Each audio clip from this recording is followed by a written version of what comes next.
Welcome to our tutorial on how to disable dynamic email in Gmail on your PC. Dynamic email is a feature in Gmail that allows interactive and real-time content within emails.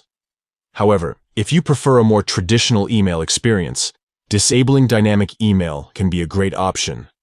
In this video, we will guide you through the steps to disable dynamic email in Gmail. Let's get started. Step 1.